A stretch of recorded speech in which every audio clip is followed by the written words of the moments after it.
जय जगन्नाथ। पवित्र रथयात्रा अवसर में आपण मानक हार्दिक अभिनंदन शुभेच्छा।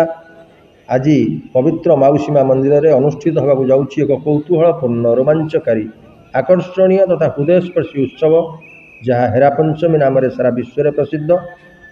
आसतु आज श्री गुंडीचा मंदिर प्रत्यक्ष दर्शी रूपे उपभोग करने यह कौतूहलपूर्ण रोमांचकारी आकर्षणीय तथा हृदयस्पर्शी घटना यही उपरे आपन एक संयोग यही उपर एक विशेष आकर्षण विशेष आलोचना हेरा पंचमी अर्बान किंग तरफ आपण मैंने शुणु आज हेरा पंचमी हृदयस्पर्शी घटना। नमस्कार। आज आम पूरी रथयात्रार गोटे बहुत माने केमती कहबी भावपूर्ण आ रोचक परंपरा विषय कथा हेब हेरा पंचमी। हाँ, हेरा पंचमी एटा रथयात्रार पंचम दिन रे पड़े। आमे जहाँ जानिछे ए वर्ष जुलाई 1 2025 रे पड़ुछि।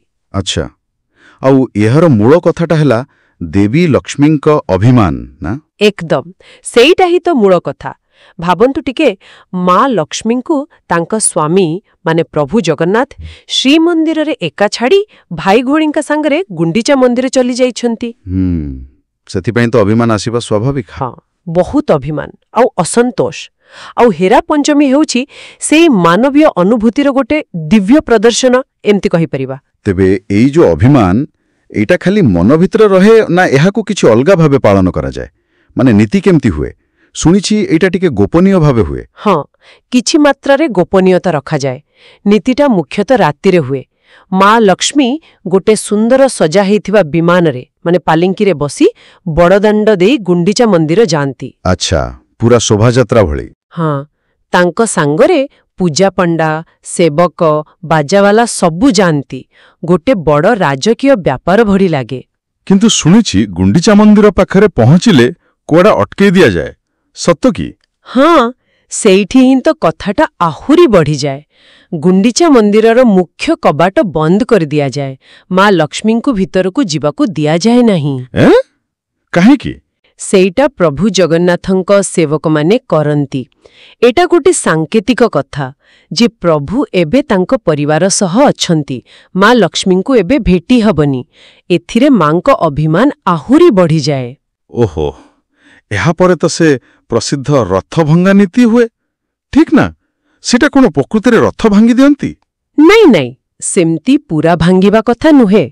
एटा भी सांकेतिक निजर राग आउ अभिमान देखेबा पाई माँ लक्ष्मीଙ୍କ निर्देश रे तांको सेवक माने जगन्नाथଙ୍କ रथ नंदीघोषर गोटे छोटिया अंश को टिके खेती करंती माने टिके भांगिला पड़ी करंती। अच्छा, माने गोटे प्रकार चेतावनी। हाँ, एकदम सेया निज अधिकार आउ असंतोष जणेबार गोटे उपाय। यहाँ परे से कोन सेई बड़दाण्ड देई फेरी आसंती ना सेथिरे भी किछि अलगा अछि? ना, फेरिबा बाटटा भी अलगा आउ गोपनीय। से आउ बड़दाण्ड बाटे फेरंती नाही।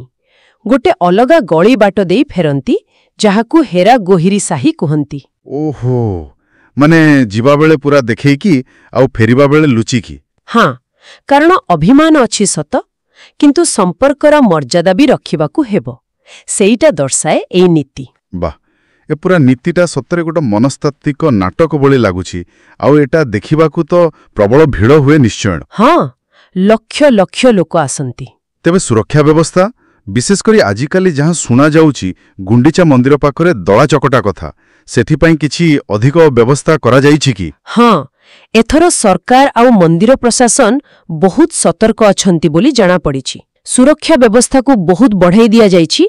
गुंडीचा मंदिर चारिपटे अधिक पुलिस फोर्स रहिबे। अच्छा, आउ भलो एम्बुलेंस सेवा डाक्तरी सुविधा लोकंकर जीवा आसीबा पई सफा रास्ता आउ सबुठी सीसीटीवी लागिछि।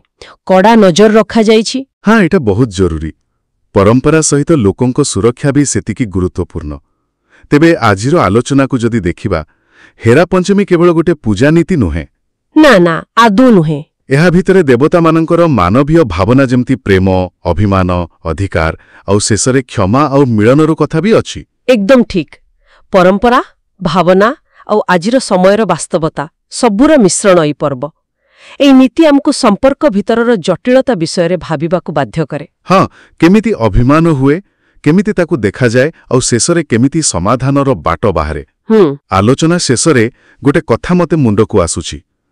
एई जो सांकेतिक ରଥଭଙ୍ଗା ନୀତି, ଯୋଉଠି ଅଭିମାନରେ କ୍ଷତି କରାଯାଉଛି କିନ୍ତୁ ପରେ ସେଇଟା ହିଁ ମିଳନର କ୍ଷମାର ବାଟ ଖୋଲୁଛି। ଏଇଟା ମୋ ନିଜ ଜୀବନର ସମ୍ପର୍କ ଆଉ ଦ୍ୱନ୍ଦ୍ୱ ସମାଧାନ ବିଷୟରେ କ'ଣ କହୁଲି? ମାନେ କ୍ଷତି କରିବାଟା ବି କ'ଣ ସମ୍ପର୍କକୁ ପୁଣି ଯୋଡ଼ିବାର ଗୋଟେ ଅଂଶ ହେଇପାରେ? ଏଇଟା ଭାବିବା ପାଇଁ ରହିଲା। ଏହି ହେରା ପଞ୍ଚମୀ ପୂର୍ବପୁରୁଷରୁ ବା ପୂର୍ବ ଯୁଗରୁ ରାଜା କପିଳେଶ୍ୱର ଦେବ ହେରା ପଞ୍ଚମୀ ଯାତ୍ରାରେ ଏହି ବିଧାନକୁ ଆଡ଼ମ୍ବର ଭାବେ କରାଇଥିଲେ। ସେ ଦେବୀ ଲକ୍ଷ୍ମୀଙ୍କର ସୁବର୍ଣ୍ଣ ପ୍ରତିମା ଗଢ଼ାଇ ହେରା ଗୋହିରୀ ସାହି ବସାଇ ଏହି ନୀତି କଲେ। ଏହି ଦିନଠାରୁ ଏହି ହେରା ପଞ୍ଚମୀ ଆପଣମାନଙ୍କ ହୃଦୟସ୍ପର୍ଶୀ ହେଉଛି ଏବଂ ସମସ୍ତେ ଅନୁଭବ କରୁଛନ୍ତି ହେରା ପଞ୍ଚମୀକୁ। ଅର୍ବାନ୍ କିଙ୍ଗରୁ ଜୟନ୍ତ କୁମାର ଜେନାଙ୍କ ରିପୋର୍ଟ।